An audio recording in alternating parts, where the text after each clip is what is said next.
Now, it was around 2 or 3 months ago, and I was doing a heart connection workshop in Sweden. And there was a guy there, and he said to me, "Yeah, but David, like, what's the biggest problem that stops people from coming into their heart?" And I looked at him and I said, "Look, the biggest problem by far is what happens inside people's heads." And he said to me, "Well, what exactly do you mean by that?" And I said, "Well, if you notice, there's so much going on inside your head. So maybe you're having thoughts that make you anxious, or maybe you worry about things, or maybe you're predicting the future, or things that didn't go as well in the past, and you're not really here in the present." And the thing with that is that if there's so much energy and awareness and attention happening on your head, and what's going on inside of your head, then you won't be able to come down into your heart space. And he sort of looked at me and smiled and said, "Well, that's exactly what's going on." And so I said to him, "Well, is that something you'd like to shift? Is that something you're committed to overcoming?" And he said, "Well, there's so much anxiety and overwhelm and stress in my life that, yeah, I am committed to this." And that's when we did some work together. And this is the big problem, is what goes through the mind. And for me, for example, probably 20 years ago when I first started this journey, doing a combined degree, a degree in engineering and a degree in commerce. I was on social committees, I was a champion athlete, so I was quite successful in the outside world.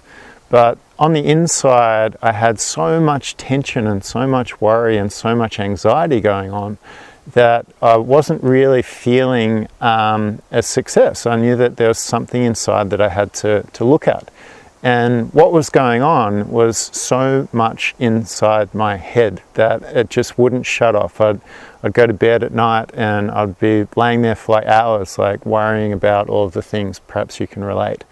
And I worried so much specifically about what people thought of me, okay? Rather than being on the inside and doing what I wanted to do, I was always worried about being judged by other people, being worried about what other people were thinking of me. And for example, whenever I'd go into a supermarket, I'd be worried about like what everyone else is thinking of me. So I remember this one time, I used to go to the supermarket at like 11 o'clock at night. And even if I had nothing in the fridge, I'd wait until 11 o'clock at night, because I knew whenever I went into the supermarket that I'd get anxiety. And what had happened at 11 o'clock is that the supermarket would be quite empty. So then I'd go to the supermarket. I remember driving there in my car, worried about, there's a few flies here today, worried about what people were thinking of me. And sitting there in my car, waiting for people to come out of the supermarket so that I could actually go in and get stuff. So I'm there, took a few deep breaths, got ready to go. And I walked through those doors and I went up to the Apple section, and there was this guy at the Apple section, and my head was on overdrive. It was like, what's this guy going to think of me? What if I do the wrong thing? What if I get the wrong apple? What's he going to think of me? What's everyone else in the supermarket going to think of me? So all of this stuff going through my mind, and perhaps you can relate to this, right?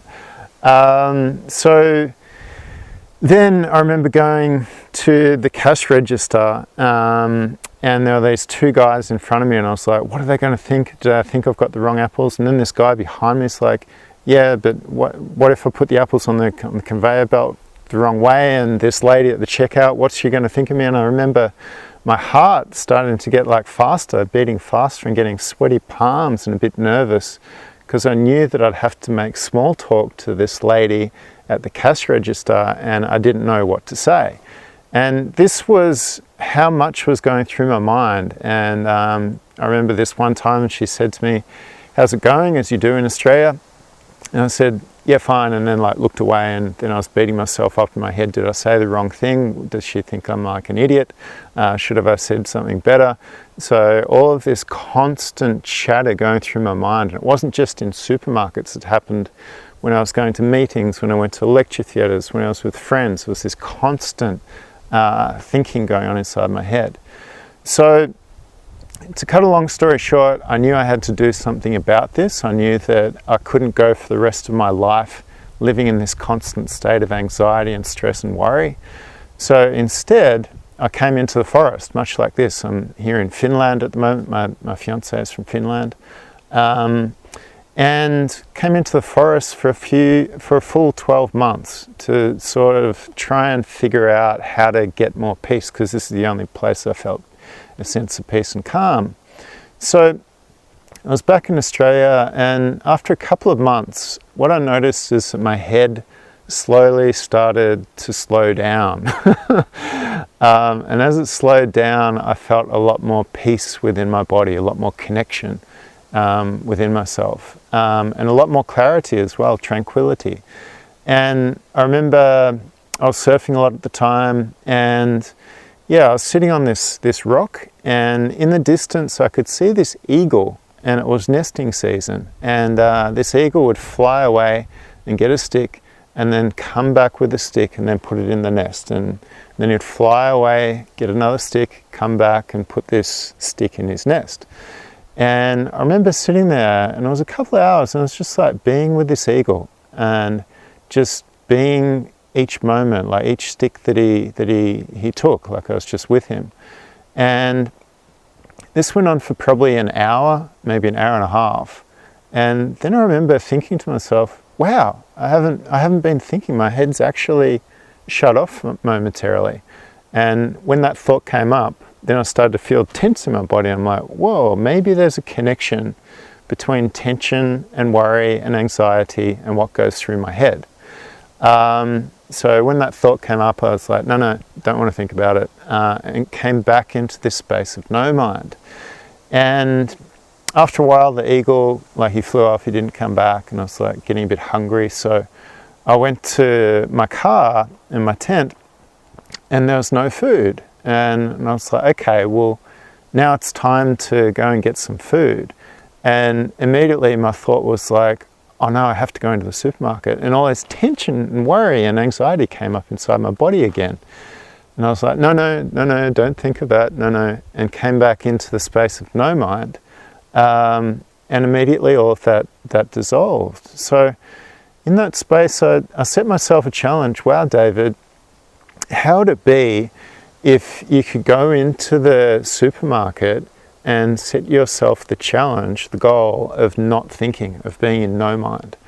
So that was the goal, and on the way over, more thoughts came up. I'm like, what? And I'm like, no, don't go there.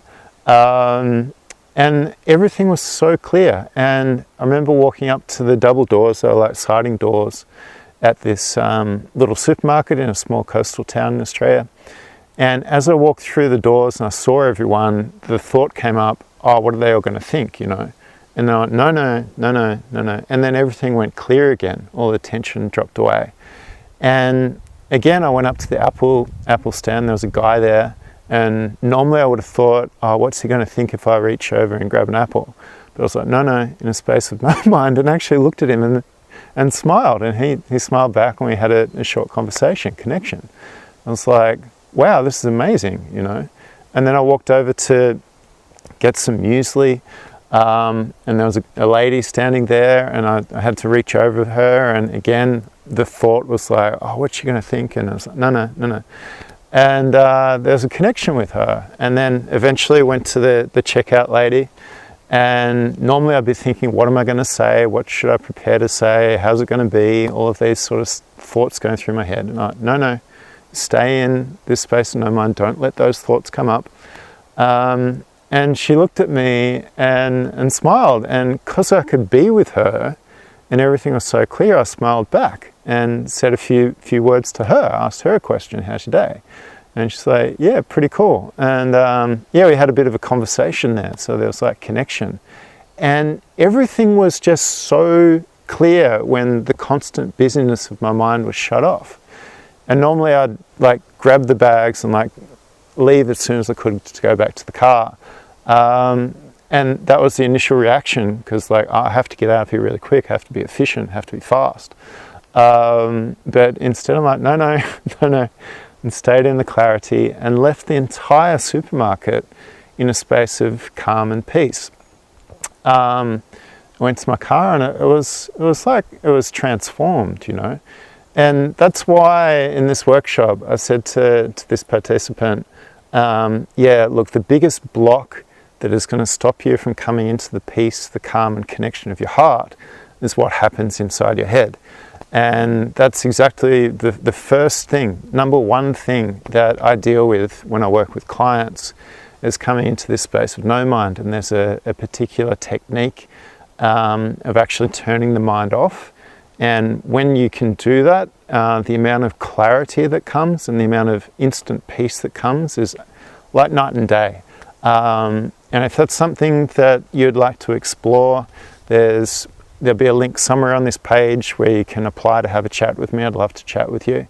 And when you come into this space of no mind, you'll also have a lot more energy, because I read somewhere that when you're thinking, you use as much energy as what you do when you're walking, right? So participants and clients that work with me, when they learn this technique of coming into no mind, they report to me, wow, I've got so much energy. And I'm like, yeah, of course, because you're not using so much energy in your thoughts, right?